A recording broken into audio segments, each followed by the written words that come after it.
Oh my God. Why do people hate that movie so much?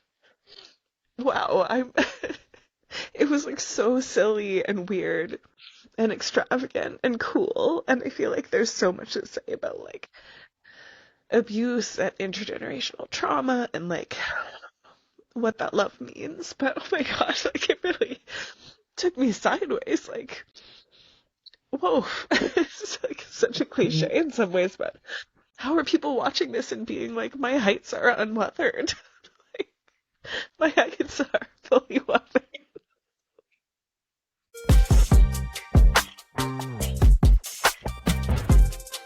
Soundstripe. Hi, everybody. Welcome back to Popcorn Therapy, where the stories we love, or in this case, maybe hate, tell us something about who we are. We're doing Wuthering Heights today, which I learned only recently is quote unquote Wuthering Heights. I didn't notice that when I first watched this film by Emerald Fennell, but I think it's important actually that it is in quotation marks. So we'll get back to that. I have been absolutely obsessing about this movie since I saw it. And I have been absolutely bursting to talk about it. I'm so excited to talk about it with Marcelle Kosman, who is here with me today. Marcelle, would you like to introduce yourself, let folks know who you are, how you're coming into this conversation? Yeah. Hi, everybody. I'm Julie's friend, Marcelle. I was a guest on the podcast previously. We talked about heated rivalry. I am also the co-host of the podcast Material Girls, which is a pop culture podcast that uses critical theory to understand the zeitgeist. So that's that's what you're going to get from me today. Yeah, and I watched this movie, I think, because I listened to the Material Girls episode about it. I initially had heard a lot of the criticism, I guess, a lot of people saying it was boring or bad, or that they just didn't like it, or, you know, they had these more serious criticisms about it. And I didn't have any intention of watching it, but the way that you guys were talking about the visuals, I think, was what kind of pulled me in initially. And I thought, you know, it's Mother's Day, the children are taken care of. Why don't I, just like take in this movie, this silly movie, you know? And I ended up absolutely sobbing. Yeah. And left Marcelle a voice note about how truly my heights were weathered after this film. I really loved it. Like, I just absolutely loved it. And it gave me so much to think about and feel about. And so why don't we talk about how we came to this? Like, tell me about your relationship with this movie and your relationship with the book, because of course they are connected. Yeah. I went to see the movie by myself because Material Girls had a podcast episode scheduled to talk about it, and I had forgotten that I was the person who was supposed to be leading that episode. And so I was gently reminded by my producer that it was my episode to script. So I had to see the movie immediately so that I could whip something together. And so I had, you know, heard some big feelings in the social media sphere about the movie. I think I had planned to see it, but it wasn't like, it didn't feel urgent because I didn't particularly care for the book. And so I wasn't particularly excited to see the adaptation, or I also wasn't excited to like hate watch the adaptation, as I think a lot of people who love the book maybe have, like, that might be why so many of them have gone to see the movie. And so I really went into the movie kind of only knowing that people were upset about it, and that they were upset about it long before it hit theaters. And I was also sitting a little bit too close. I was sitting, I would say, one row closer than I would normally be comfortable with. And that experience of being like so close to this incredibly visually rich and stimulating film, I felt just so completely overwhelmed by the whole thing. And at a certain point, I can't remember what scene it was specifically. I think it was maybe one of the foggy scenes on the moors, where I had this realization, like, oh, I'm watching a director's work of art. That's what I'm watching right now. It's not a romance. I mean, it is, but it's not like a romance genre. It's like an auteur kind of film. Emerald Fennell has put so much of herself into this movie. Like, this isn't a generic movie. This is Emerald Fennell's work of art. And so that experience really shaped my feelings about it. And in the end, I also, like, I left feeling a little bit shell-shocked, like a little bit like I just experienced so much. Yeah. And then afterwards, the more I thought about it, the more I was like, I think I really loved it. I think I really loved that movie.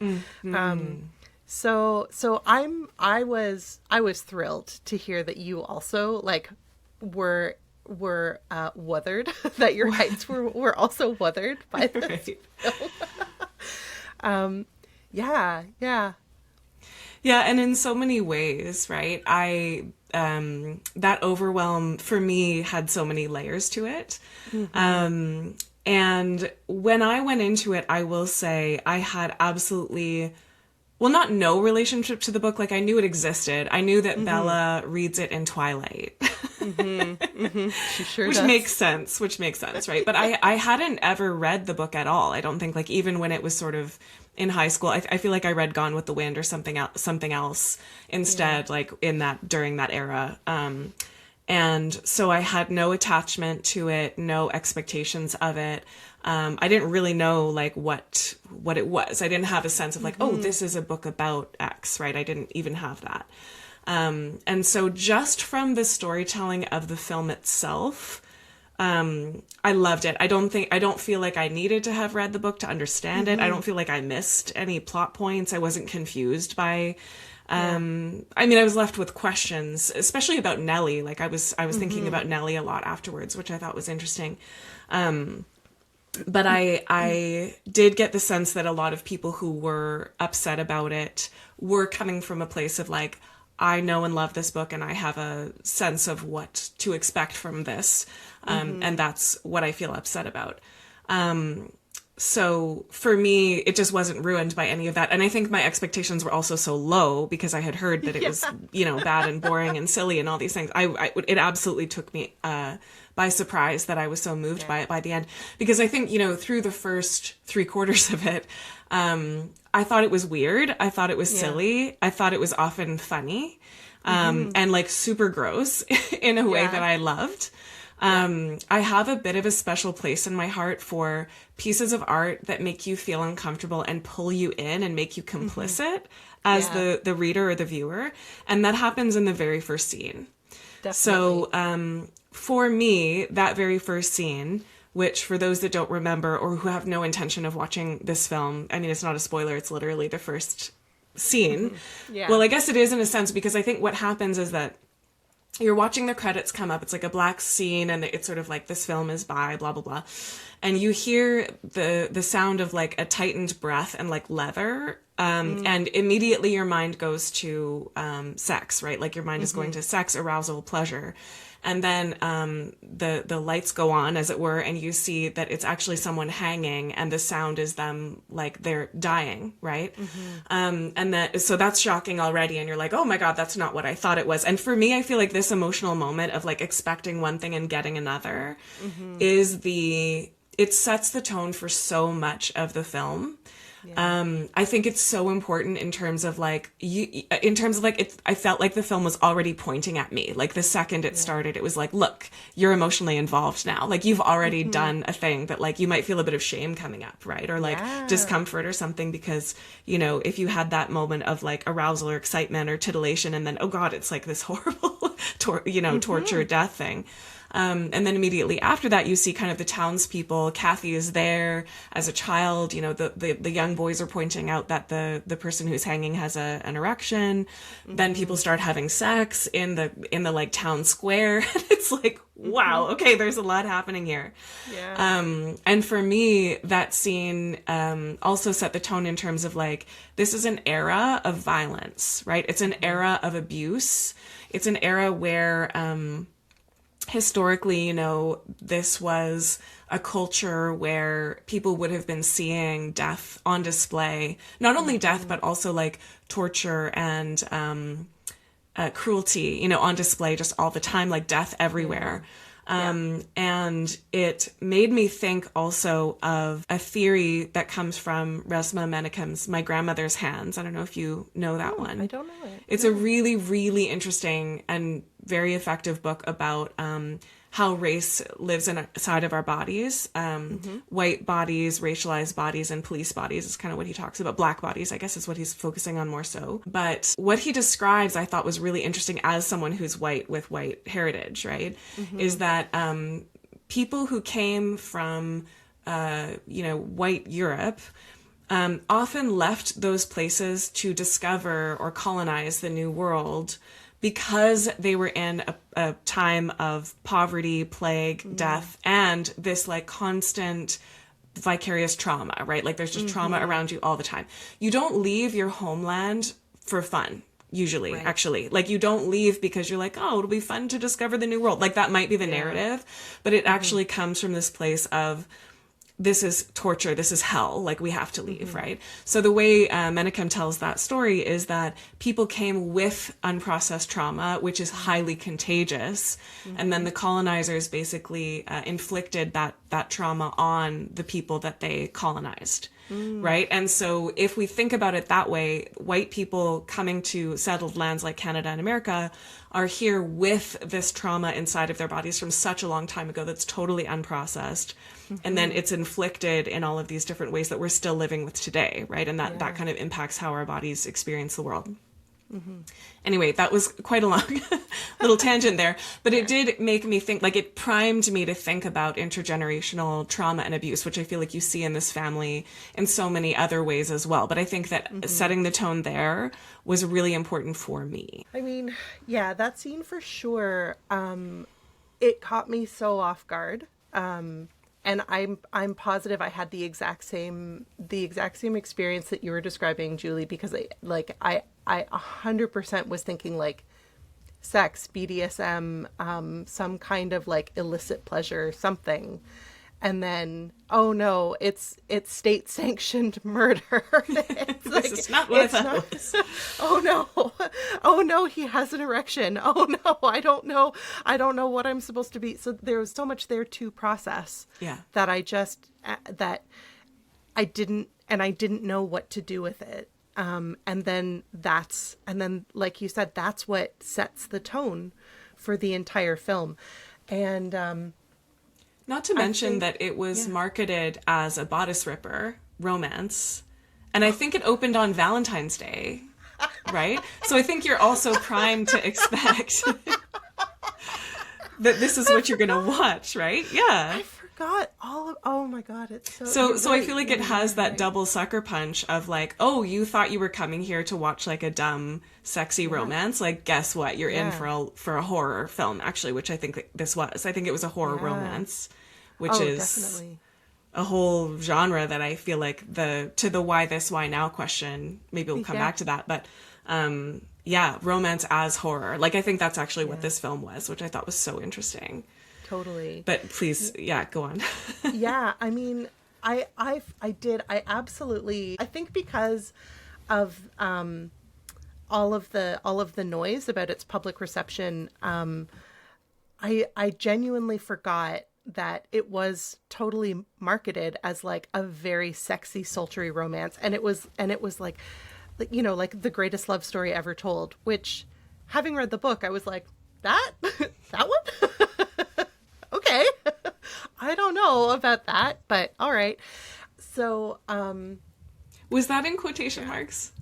The greatest love story ever told? In the marketing? Because that was a part of the marketing, right? Yes, I think so. Yeah, because I think that if we remember again Bella reading Wuthering Heights in Twilight, that points to such a problematic perception of what great love is and means, right? Because this, in the film, I thought, and even more so now that I know more about the book, like, this is not an ideal love romance story, especially from that teenage place of like, the Twilight sort of perspective of like, oh, someone who can overpower me or whatever it is, like that speaks to, oh my gosh, all these layers of like power dynamics, hierarchy, where you are in society, what sex and love and attachment can mean for you.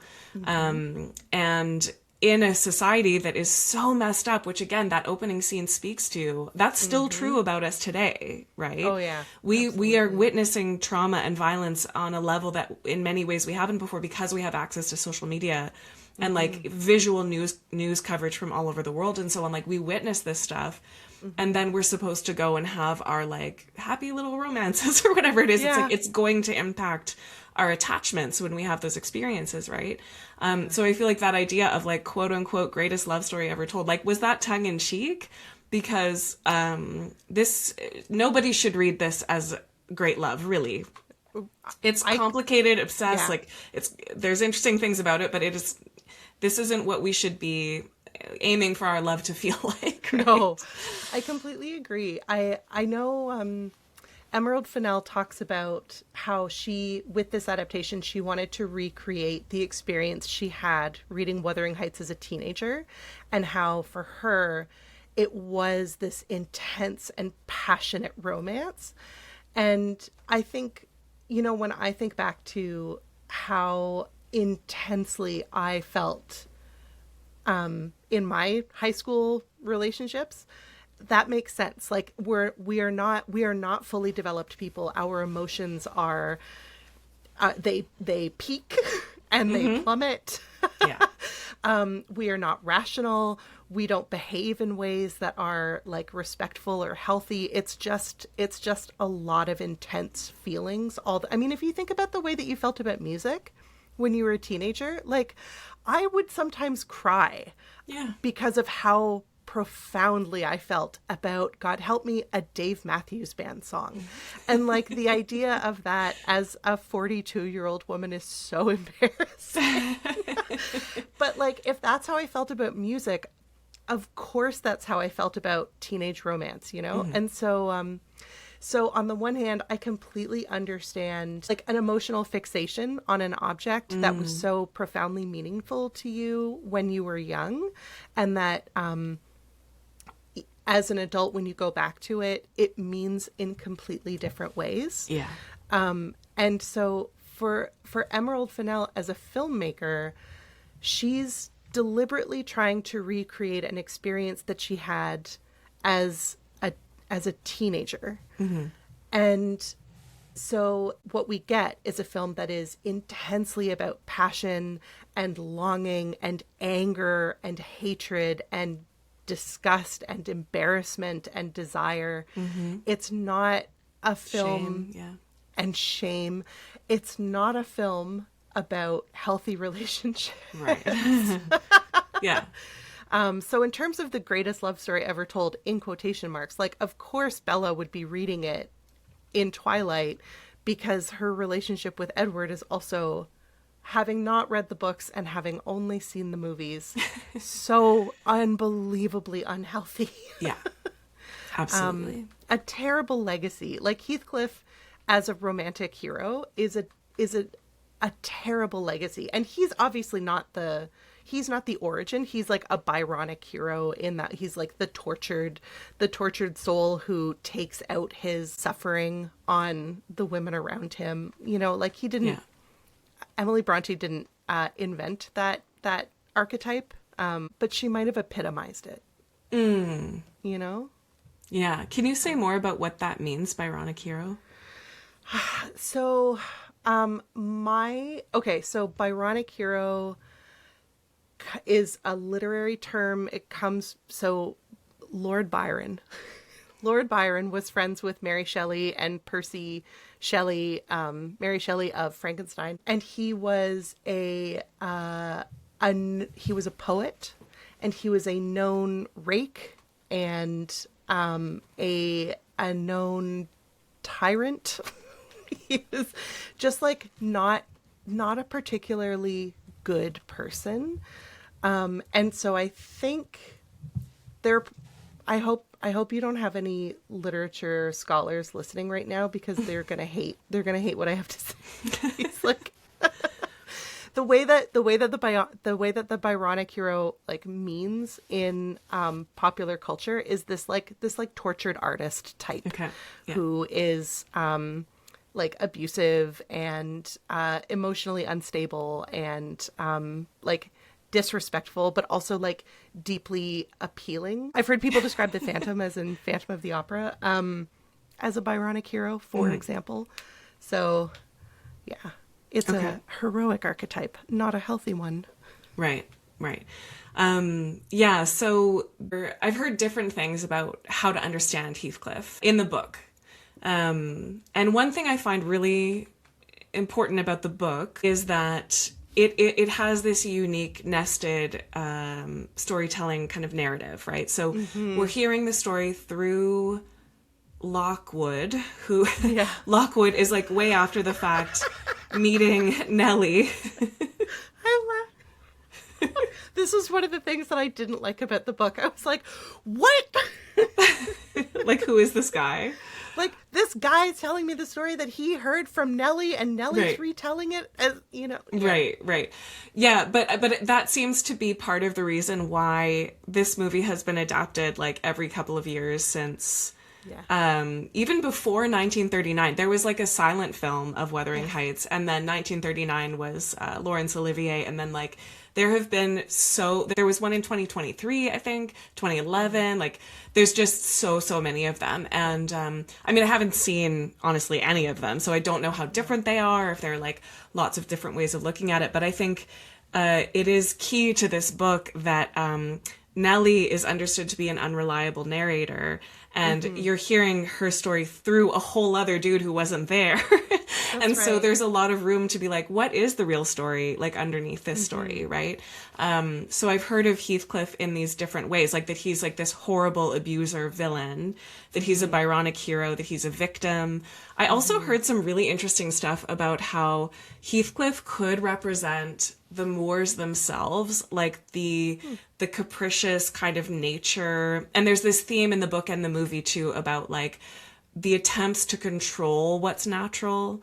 So apparently the set designer was really explicitly trying to make Wuthering Heights a place where nature would encroach into the living spaces, and Thrushcross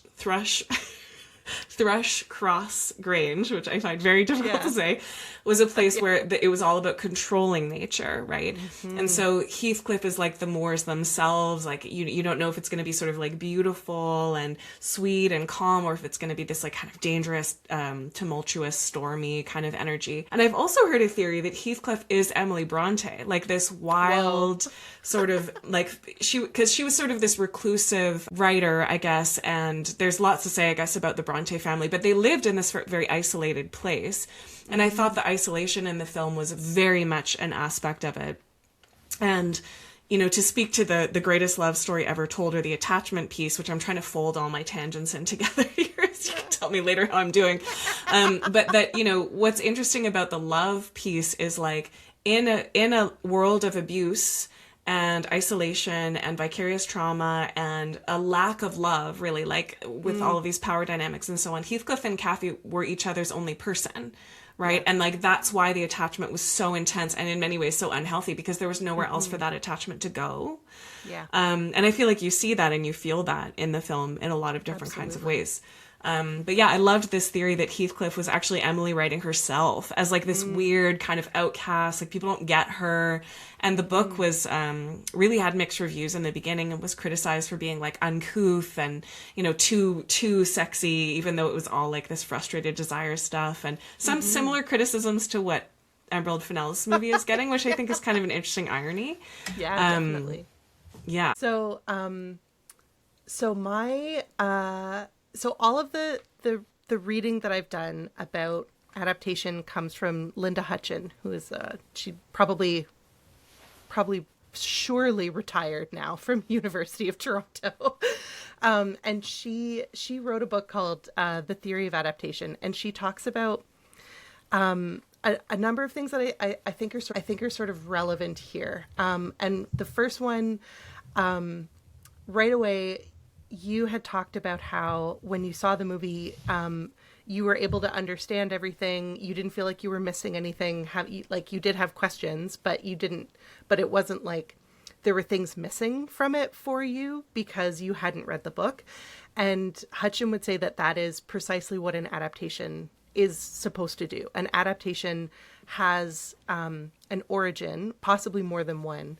And in developing an adaptation, it has to be something that can stand on its own and exist independent of its source material or source materials. And she's also, one of the reasons why I really like Hutchin is because she doesn't see adaptations as inherently derivative of their source texts. She sees them as creative works in and of themselves. Like, they are inspired by this thing. They may be faithful or they may be completely irreverent. They can have a lot of different relationships to their source materials.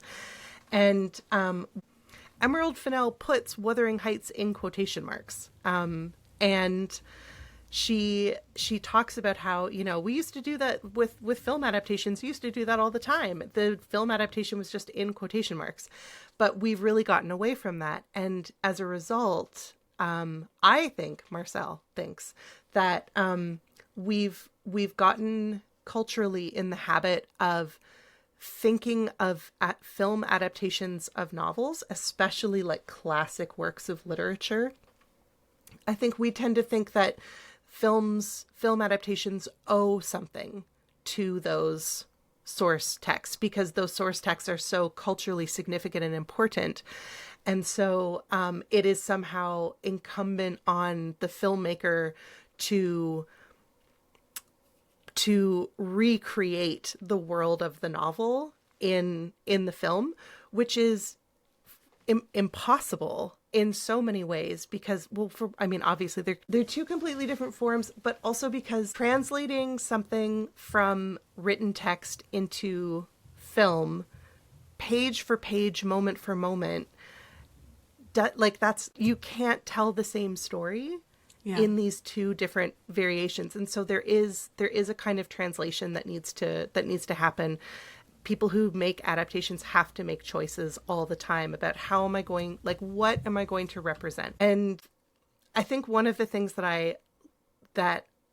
I came out of the film with in watching it was, I had no trouble understanding all of the different characters and their relationships to one another. Why did I find that so confusing in the book? That's so bizarre. And then when I went back and started looking through summaries of the novel, I was like, because there are 3 generations and they're all named Heathcliff and they're all named Catherine. Right. And so Emerald Fennell just it's an epic novel. Yeah. Yeah. And so she was like, no. We've got a dad. We've got a maid. We've got Heathcliff. We've got Cathy. And then we've got Thrushcross Grange. That's it. That's what we're working with here. And I don't know, for me, I think that even whittling down the cast of characters to a few core people, Fennell is still able to recreate that experience of chaos and family trauma and isolation and desire for escape, desire for wealth, without having to have several generations of people hurting each other. Yeah. I personally thought that the fantasy elements, the over-the-top visuals, the sort of weird, wild, impossible stuff, I feel like it also set a tone for me to, not that it wasn't to take it seriously, but to see it as a I'm in a bit of a fever dream here. Like I'm in a bit of a, like I'm not supposed to see this as realistic. Like I think that's kind of what a lot of those elements were trying to express. Like look at this symbolically, look at it sort of metaphorically, but don't try to see this as like a realistic, you know, expression of anything in particular. Yeah, it's not a documentary. No, it's not a documentary. And I think, you know, I've just started reading the book, so I don't have like the whole thing behind me, but my understanding from what I've read about it is it has like, it's very plain spoken, right? And it's very harsh. My mother-in-law is a bit of a Bronte scholar. She loves Bronte. She knows all about them. And the family and the history and all this stuff. And one of the things that we were talking about is that this book was actually intended to be anti-romantic in the sense that Emily Bronte was trying to express, like, guys, you can't just marry whoever you want. Like, this is not the society that we live in. Like, she was kind of trying to show the consequences of the romantic ideal of, you know, you can do anything, be anything. And I'm not, you know, as versed in, like, what those terms mean from her perspective. But I think part of the point of that book from her perspective was a little bit of like, guys, get it together. Like look at the consequences of these actions.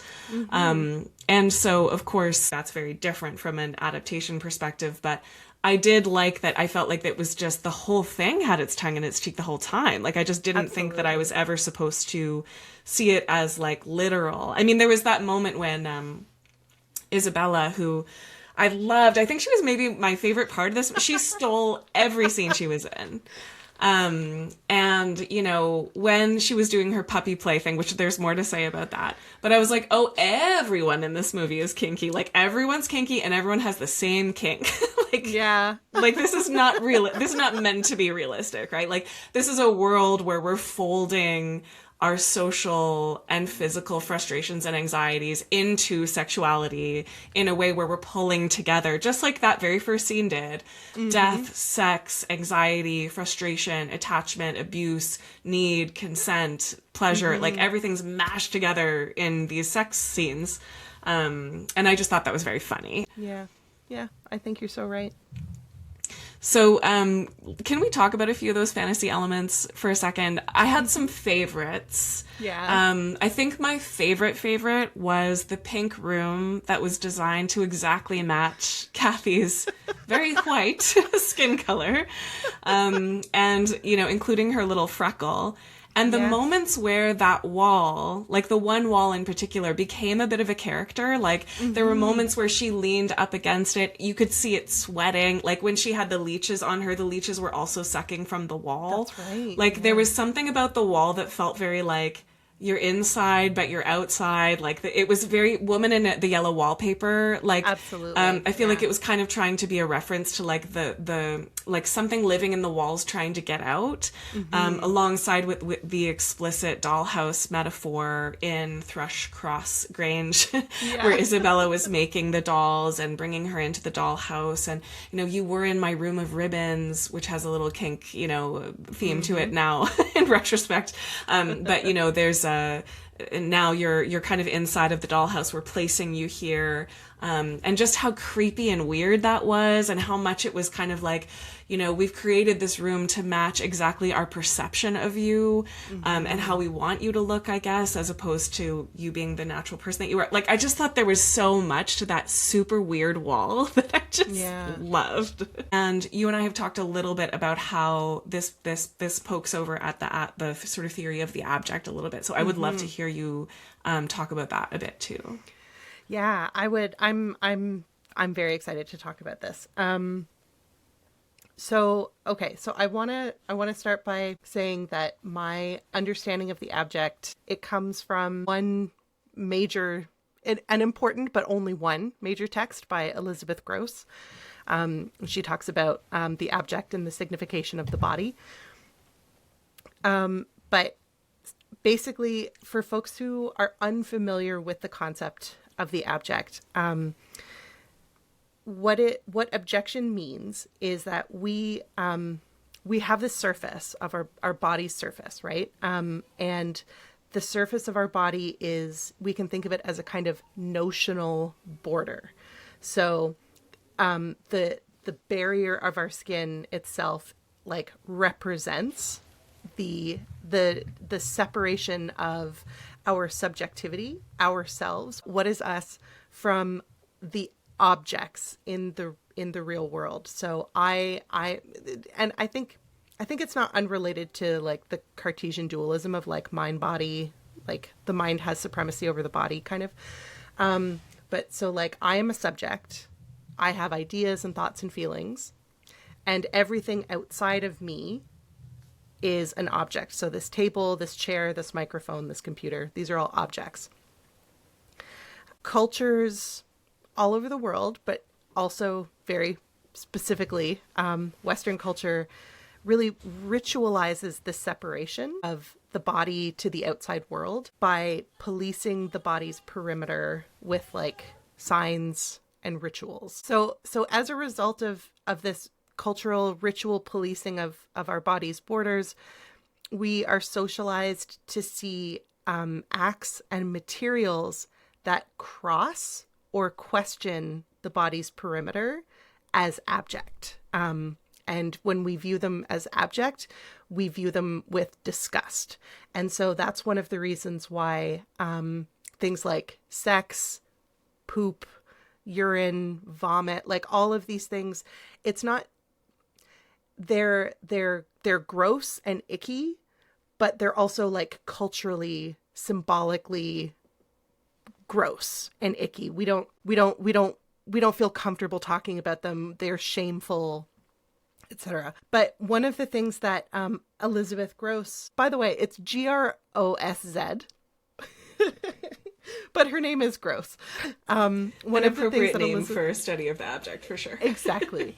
One of the things that she brings to the conversation about abjection, she talks about how if abjection guards the borders of the subject and society, abject materials and acts can be used to affirm our corporeality outside of the social symbolic systems that control our sense of self as a subject. So what this means in terms of the movie Wuthering Heights, we have the Lintons, which is, like you were saying earlier, it's such a controlled space. It's so like we see it when Kathy is spying on them, and when Kathy is spying on Isabella and Edgar, everything is so maintained and deliberate and precise and manicured and organized, but controlled is really it's so unnatural, not in a sort of supernatural uncanny way, but in a very rigid sort of a rigid civilized kind of way. And so for Kathy, the experience of actual like sexual pleasure with Heathcliff as kind of releasing her from this sort of controlled society. With Isabella, we 100% see that. So the way that kink like plays with these notions of the body as rigidly separate from the non-human objects in the world. So like puppy play, for example, like she is performing in this way. She's releasing herself from these rigid social rules that would say you are different from animals. There's no pleasure to be found in that kind of sexual behavior. So the fact that even the idea that Isabella, who comes from this opulent, wealthy, controlled and rigid space, could be happy in Wuthering Heights, which is crumbling and dirty and so unkept with no one to manage it. We can take that as a way of thinking about like how has her exposure to the abject like released her from this socio-symbolic order that sees all of those things as bad and wrong, and has instead allowed her to like I don't know, become more of herself, or become herself in a way that is unrestricted or uncontrolled. Oh my God, I love that. I listened to the Material Girls episode on the abject, which I loved, on Goblin Mode. Yes, Goblin Mode, that's right. And I loved this concept of the abject as disabusing us of the notion that we are separate from each other and from the world around us, like from sort of an ecosystem perspective as well. There's something around, like, you are not this, you know, individual being in a vacuum that's able to have control over your environment. Like, abject is uncomfortable partly because it reminds us of everything that we can't control, right? That we don't have power over. And I think that if we, again, go back to, like, the idea of the Wuthering Heights, the book, the movie, whatever, like the story, as being in part about what we can't control and how we are sort of stuck inside of these social structures, that the abject is a place where, there is a freedom from that, right? I think from an attachment perspective, like from a love perspective, we do see these moments where Heathcliff loves Catherine. I think Catherine loves Heathcliff too from this same perspective, but like, I will see you at your absolute worst and most disgusting and most like literally holding your corpse, you know. I will dig up your body and hold you. Like, that's how much he loves her. And it like, I mean, from what I had heard, I was worried worse things were going to happen in that last scene than him just holding her body and crying.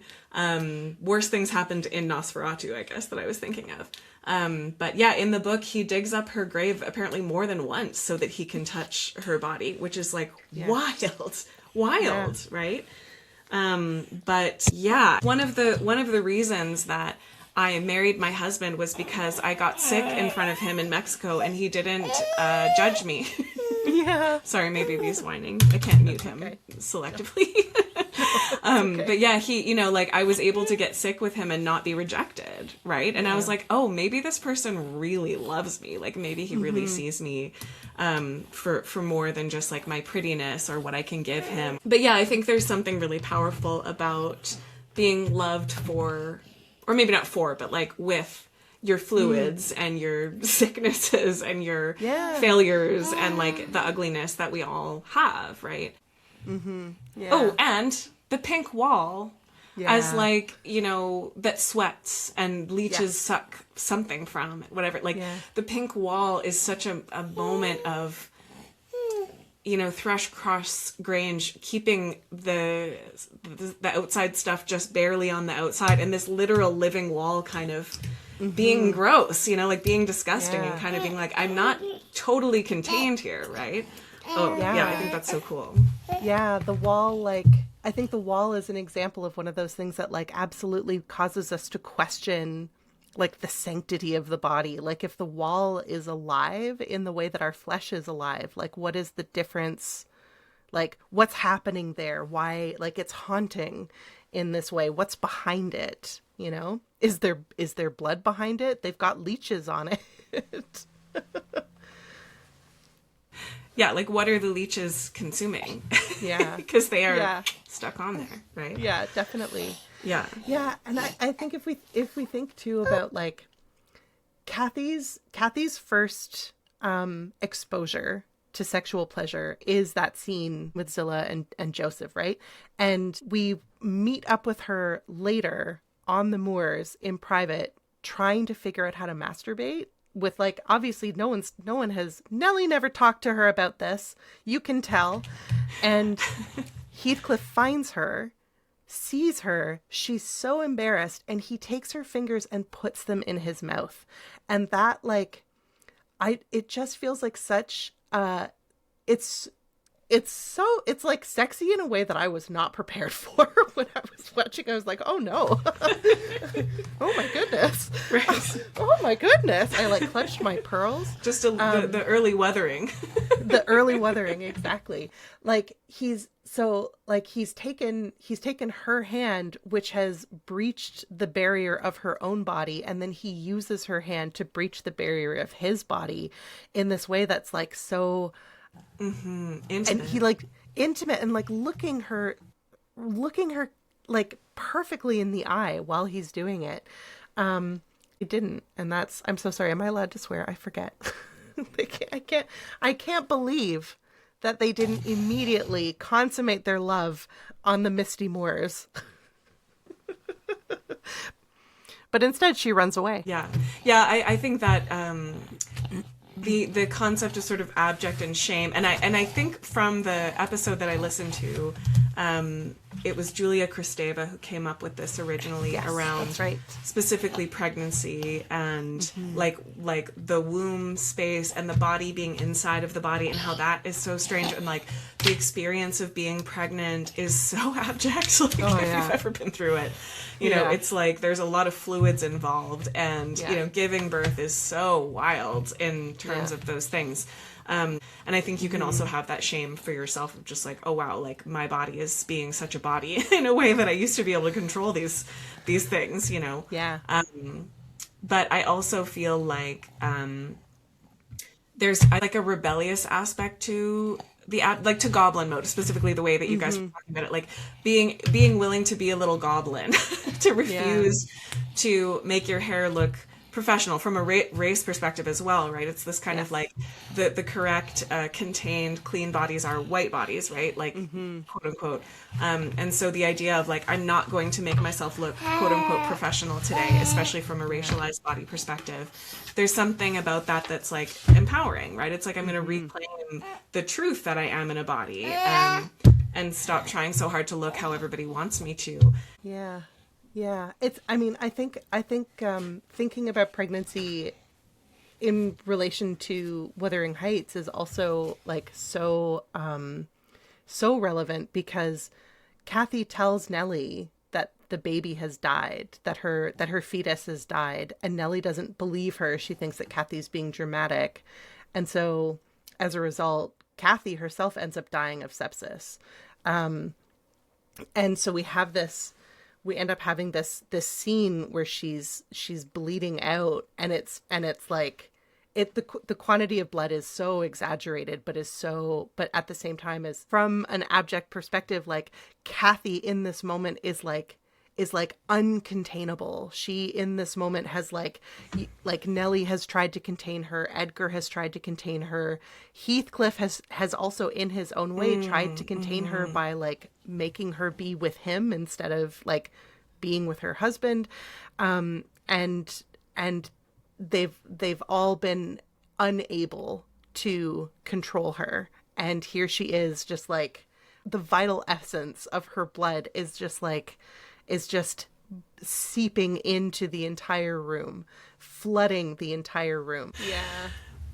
Oh my God. There are a couple of scenes that sort of stand out in their like in the way that they were so wildly surreal. There was the scene when Kathy goes to visit her father, who is dying, and there's just these beautiful piles of empty gin bottles. Like just, the way he's splayed out between these massive piles of bottles, and just what an image, right? Of like alcoholism, the weight of, like the sort of physical, literal weight of the abuse and the reasons why many people are alcoholics in the first place. And something about the bottles not being cleared out, like them being so visible. That scene really, I was like, wow, that's an incredible image just right there. Right. And I feel like something about like the way that they were stacked as well, right? That there was like a kind of, they weren't cleared out, but somebody had to be taking care of them Right. in order for them to be stacked in this way.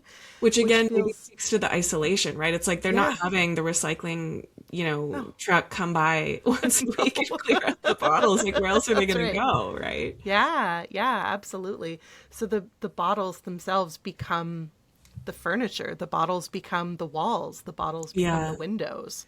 And like the residue, I guess, aspect of it as well. Like, I feel like that's so much of what the movie spoke to for me was like the marks that are left by trauma, right? That like just the visibility of like it not being cleared out, it having nowhere to go, like it just staying and building. Like that did feel to me like a big part of what the movie spoke to. And now that I know more about the book, that's definitely part of what the book is speaking to as well, right? Yeah, definitely. I also feel like the scene when Kathy puts her finger in the fish's mouth. That was another one too. Was that the fish was encased in gelatin, Yes. right? Yeah. And you just see her, and the shot is incredible. It's just Kathy. It's a profile image of Kathy just putting her finger in the fish's mouth. What's compelling you to do this? It's when she's in Thrushcross Grange, because she is sexually frustrated because the sex that she has with her husband is perfunctory. Right. It's not exciting and pleasurable. So it's more from that place of like her being kind of depressed or disconnected or kind of not getting pleasure from like all of the mountains of pleasure that are being offered to her, I guess, like of the wealth that she's being offered. that's right. I love that as well. It was so weird. Yeah, there were some moments with Isabella too, like the Book of Vulvas. The book of the book of friendship that is all like flower vulvas and mushroom penises, and it's just like this. And Isabella, she's so from what I understand, she's sort of infantilized in the book. Like I read some stuff about how she's really treated as a child and she has very little agency in the book. And so how interesting to retell her story from this place where she's both innocent and sweet, but then there's also this real dark side to her in the movie that was, I guess, not in the book at all. But I thought that was so fascinating. And I loved I think something about, starting off with that first scene, with all of that discomfort and all of that kind of horror to it. I was sort of on edge through a lot of the rest of the movie, waiting for things to go really badly. And I think it definitely does have a horror vibe to it. But I started rewatching it because I couldn't stop talking about it with my husband. And I was like, okay, you got to see what I'm talking about. And as I'm watching it the second time, knowing what's happening, I'm actually finding it even funnier and lighter and like more enjoyable, because I think I was bracing for a lot of sexual violence, and actually it surprised me that there were these moments of really explicit consent. And so in that first scene with Joseph and Zilla that Kathy is witnessing, they're doing this kind of like horseplay, I guess, literally.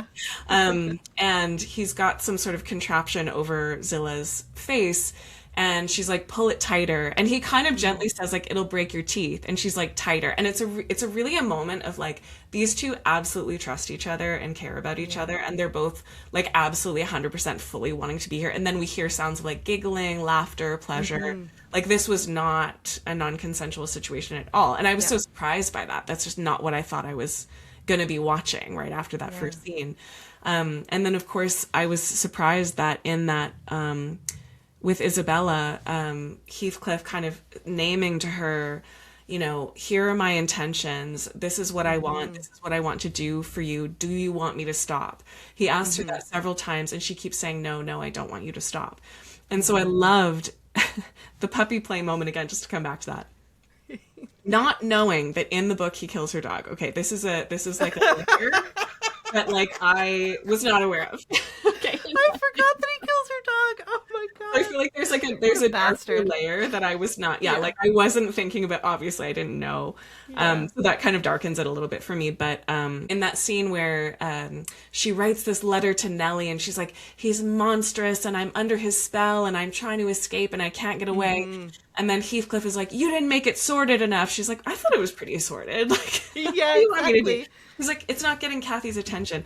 And one of the things I think that is so like cool about adaptation is the way that you can retell something and consider, what if, again, Nellie is an unreliable narrator. What if Isabella was playing a part in this that had a little bit more agency? Or what if there was a part of her that enjoyed this experience, right? And again, I'll say I haven't read into that part at all yet. Like, I don't have a relationship with that piece. So I'm speaking from a place of like, I only have seen the film. But I do retellings, right? Like in my last several books, I've been retelling myths about, let's say, Medusa, right? What we know about Medusa is she's a monster. She, she's so ugly, she can kill men by looking at them or them looking at her. So I retell this story, there's lots to it, but as that she's actually a representation of the goddess that's been suppressed by patriarchy, by Christianity, by other things. And so Medusa is actually a representation of the shame that we feel around that sexual violence when we have to look at it. And that's why we turn to stone when we look at Medusa, because we're witnessing this shame that she's proudly representing and with power, right? Yeah. So that's a version of like, if I have more information of the story, or if I look at it from a different perspective or a different point of view, I can see the possibility for a whole other way of telling the story. And a lot of my goddess stories have been that way. And so I love that idea of retelling Isabella as a fully consenting partner in this, who is like enjoying this way of finding power for herself. Yeah. And playing with it for herself. And then I think, Heathcliff as well, who's certainly been seen as like an absolutely monstrous, horrible villain, to shift that villain edit, right? It's like, okay, what if that wasn't the case, right? Like, what if he actually was, and again, I know we're speaking from the 14-year-old fantasy of what this book might have been, which it wasn't, okay, to be fair. But I also love this idea of like, what if we see him as like messed up and abused, but loving, and always like everything that came for him, even in those moments when he was like, I will kill Edgar for you, like I'll go slit his throat, like that was in a moment of sexual passion, and you didn't know, like, did he really mean that, or was that just kind of like a moment where they're kind of playing with that sexually? Like that wasn't totally clear. But I did not read Heathcliff as an abuser in this film at all. I think that was a choice, right? That some people, again, are quite upset about. But I liked seeing people being consenting. I enjoy it. I'm a fan of seeing consent and not having to go through a whole bunch of sexual violence. There's no shortage of that, right? Yeah, and I think, too, I think we don't get a lot of representations of like BDSM consent or kink consent as well, right? And so taking a story and saying, well, how can I retell this so that the person who is infantilized in the story and also in the cultural narrative of the story is empowered in some way? Like, I find that such an important retelling. And for me, that feels very different than going back to Twilight, the scene after Bella and Edward have sex for the first time. The scene where Bella is just like, she's in the bathroom and she is, I'm talking about the movie, I haven't read the books. She's in the bathroom and she's like looking at herself in the mirror and her arms are just like covered in bruises. And it in no way has a kind of, it doesn't feel empowering. She doesn't seem empowered. She doesn't read as empowered or like sexually liberated in any way to me. And so like, yes, I understand that there are a lot of ways in which like pain and pleasure overlap, and that kink can involve bruising and cuts and bleeding and burning, all of these things. But with Isabella, oh no, I just realized that their names are similar. But with Isabella, in quote unquote Wuthering Heights, in quote unquote Wuthering Heights, we actually see her like come alive and be excited and like, even in that scene where she's writing the letter for Heathcliff, she is so much more powerful than he is in that moment. And that to me is such a fun and titillating representation of kink, as opposed to I had sex with my husband for the first time and now I'm covered in bruises. Yeah. You know?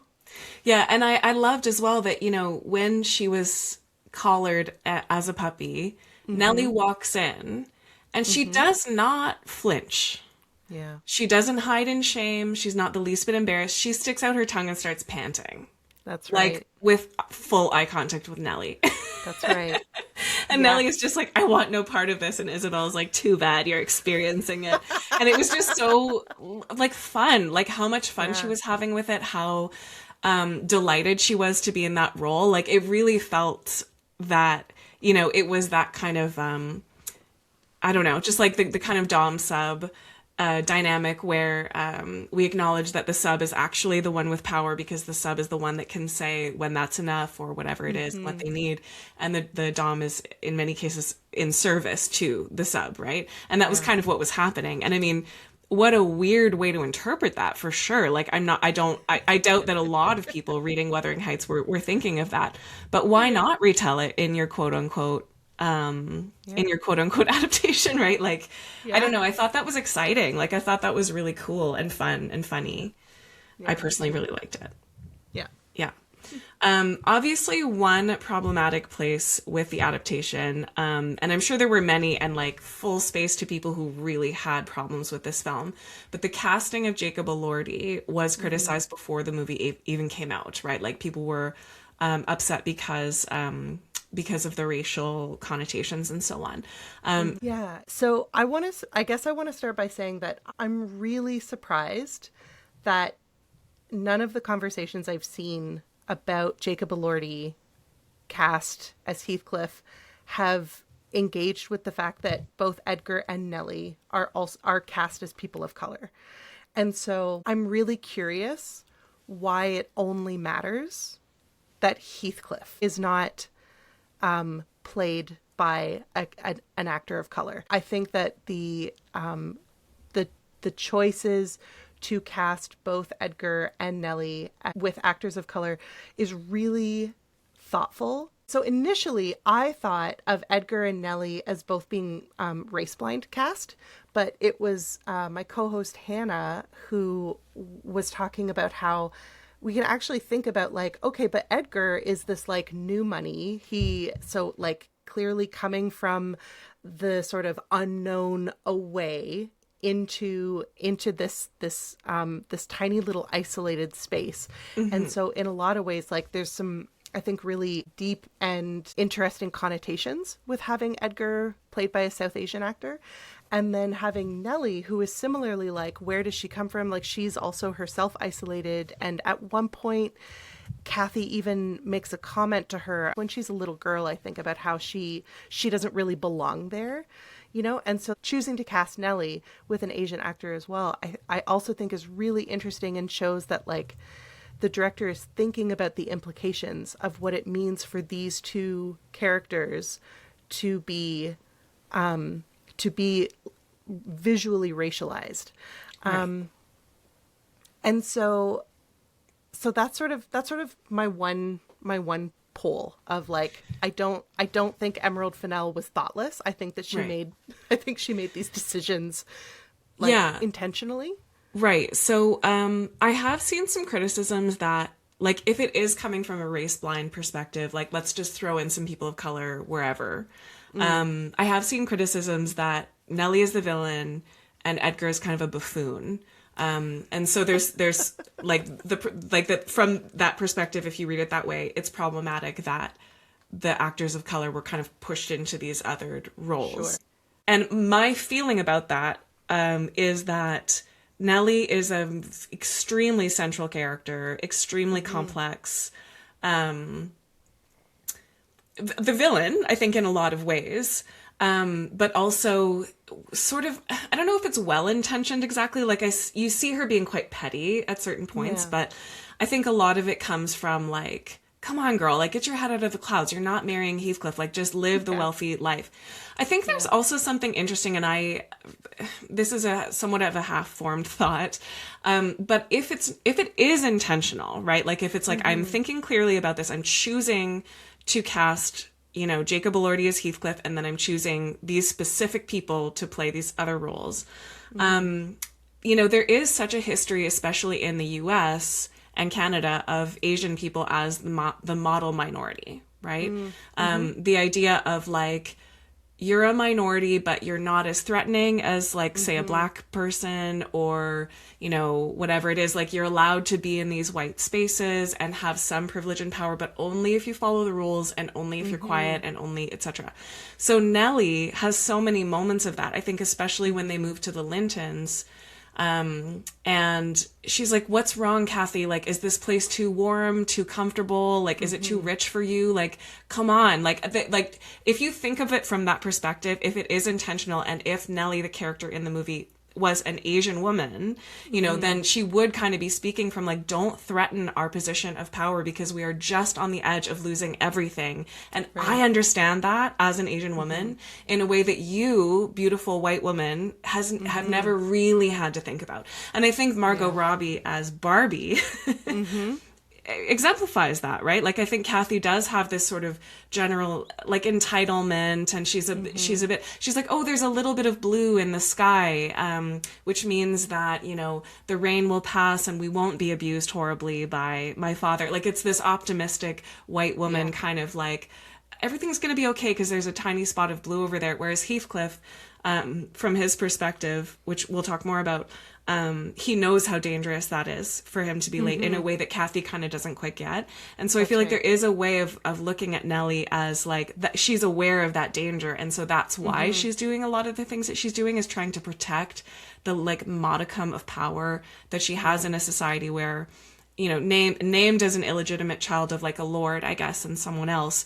And then maybe, you know, if we are actually reading her Asianness into the script or into the story itself, then that could be a piece of it as well. Yeah. Yeah.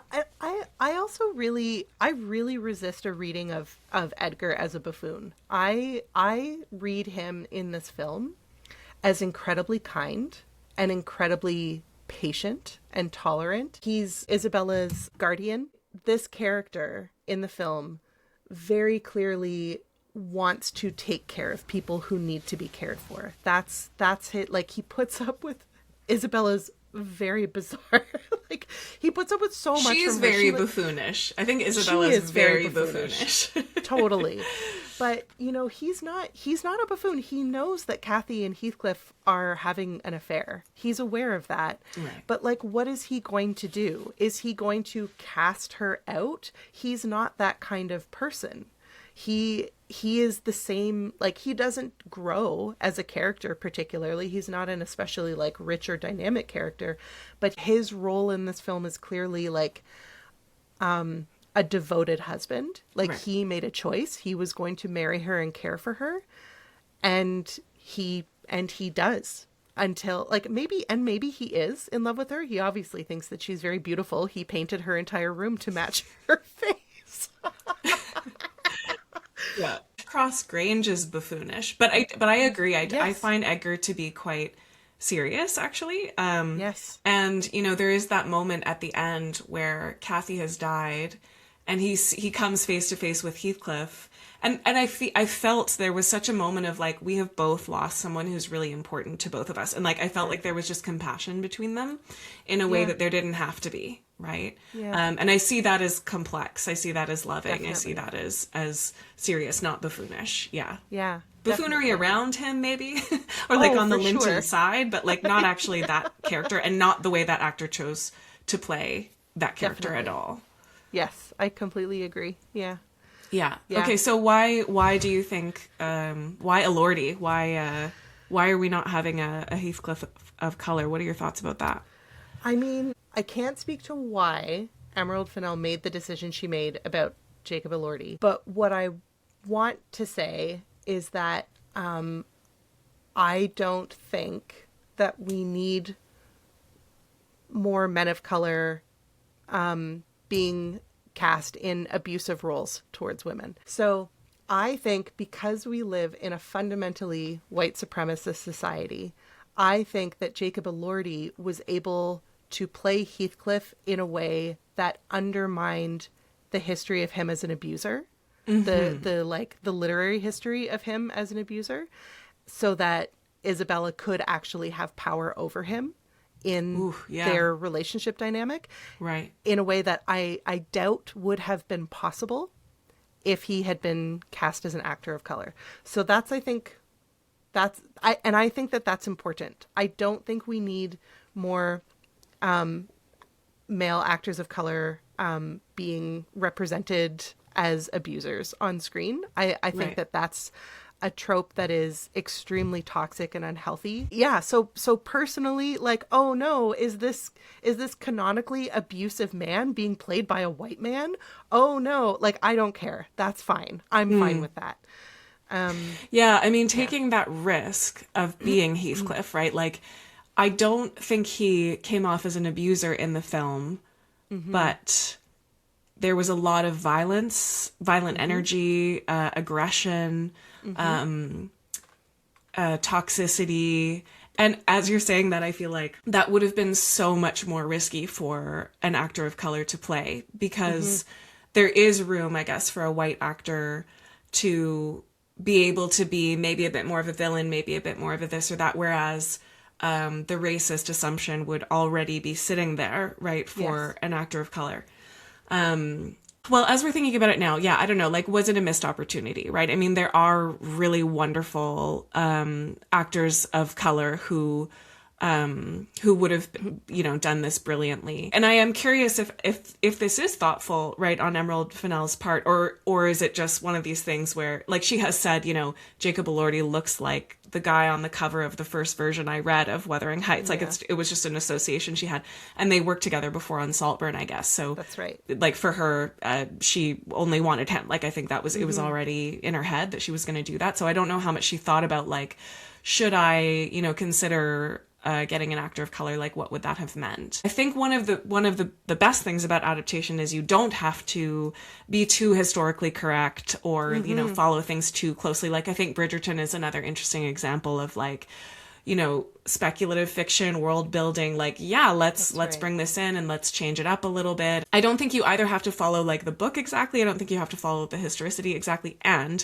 I think it is worth mentioning that in the book, we're talking about a time where race probably meant something different than what it does to us today, right? Like, For sure, you know, let's remember that whiteness is a concept that benefits whoever happens to be in power at the time. Like, a lot of cultures and races have been folded into whiteness when they play the power game, right? As if you can choose. I mean, it's deeper than that, but it's at the time, you know, in this very isolated place. You know, that area, there was some interaction with slave trade and so on. Like, there would have been different people's backgrounds that they would have interacted with, but not a lot necessarily. And from what I understand, from what my mother-in-law was telling me, and also some of the research that I've been doing, the idea of race and class were really connected. There are really explicit moments of this person being named as different, but it's not clear from what I've read that anyone can really land on, like, he's clearly this ethnicity and it means this, right? Because again, we have those unreliable narrators. Maybe that was a bit of a way of expressing how isolated these people were, that they didn't know what they were talking about, you know, in terms of that. And, like, the language that Emily Bronte probably would have used would have been different had this person been Black, for example. Like, I think people agree that it's like he's unlikely to be Black. It's not impossible. But, you know, yeah, it was probably Romani or possibly South Asian or something like that. Or Irish, could have been Irish. Like, it's, and just somebody who was othered, you know, because he just was, like, lower class or whatever. Like, it's just not clear, right? Andrea Arnold in 2011 did an adaptation with a Black Heathcliff. I haven't seen it. I have heard that one is more oriented to Heathcliff's perspective. And so I'm kind of curious to watch that and see what is that like and how does that feel to have it from his perspective, especially of a person of color. You know, that's a different way of telling the story, right? So I feel like it's a valid criticism. It's something that we need to be thinking about and talking about. And like you say, let's be realistic that we are in a white supremacist culture, that maybe there was something important about having someone who is more white in Heathcliff's role, and then having the people of color be able to express these, I thought, pretty complex characters. Yeah. I mean, I think too, you know, you said that Emerald Fennell wanted somebody who looked like the Heathcliff on the version of the book that she had as a teenager or whatever. So like we also have a tradition of like representing Heathcliff as white. So Right. like, and that is absolutely part of living in a white supremacist society, that like even when characters are explicitly named as like of color, in our text we cast them as white. Like Right. Jennifer Lawrence played Katniss Everdeen, you know. And then people absolutely lost their minds that both Rue and Cinna were played by black actors in the Hunger Games films, which like they are canonically of color in the text. Well, isn't But- that funny how the criticisms have shifted, right? Yeah. I mean, if we remember the way that people were so angry about a black Little Mermaid, like I think It wasn't that I think long we- ago. That's true. Yeah, like I think people are always I think we live at a time right now where we are all so angry about so many things that it really doesn't take much. Yeah. But I think if you're angry that a character who you pictured as white is played by an actor of color, I think that might speak to some like attachments to seeing yourself represented that is maybe worth digging into a little bit. I understand that it's extremely charged and complicated. And I don't think that anybody who wanted to see Heathcliff as a romantic hero of color is wrong to want that. But I do wonder when people like want the abusive version of Heathcliff to be a person of color. Like that one feels a little bit like, why do you want that? Why is that important? Yeah, and I know that this book is kind of understood as feminist to a degree. I don't imagine it can be anti-white supremacist, though, because of just the era that it was in, right? Like, if Heathcliff was of color and this, like, abusive monster, who is also compelling in the Byronic hero sort of way, like, is it possible that Emily Bronte was trying to say something positive about race? Or was like Heathcliff's monstrousness just folded into his race, or vice versa, right? Like, was it just another way for him to feel othered? I mean, I feel like I've heard the story from this perspective of like, we can see how he's abused because of his race, and that's what causes his abusive behavior down the line, which makes sense from our 2026 racial awareness. But is that to the book? Like, is that actually, like, if we want to really go back and be literal about what was in there, what kind of trouble are we going to get in here? I think so much of our classic works of literature in the Western literary canon that were written by white authors have these problems, right? So like Shylock in The Merchant of Venice has been played very heroically in contemporary adaptations, but he's still an anti-Semitic trope, you know? Like he's still like a vile, deceiving Jew with like just short of having claws and horns. And similarly, like Othello is a violent black man who murders his white wife. Right. You know what I mean? So like, we have these texts that I think have forgotten were also written in a deeply white supremacist culture. In fact, a culture so white supremacist, it engaged in colonization actively at the time. Do you know what I mean? And so like to think that those things aren't still present, I wonder, those morals and values probably haunt these texts in the same way that like our ancestors' trauma, you know, sits in us. Unprocessed, right? I mean, I think this is a piece that has been coming up for me lately, that I think is kind of interesting, is like, there is a lot of racial awareness now in 2026 in the sense that people may be looking at a film like this and wondering why there's a white leading man, right? Which is fair. And also I feel like there's sort of a lack of white people looking into their own ancestry and looking into their own relationship with their own ethnicity, or, you know, relationship with colonization and so on, because it is shameful. It's so like, it's a dark history and it's hard to look into.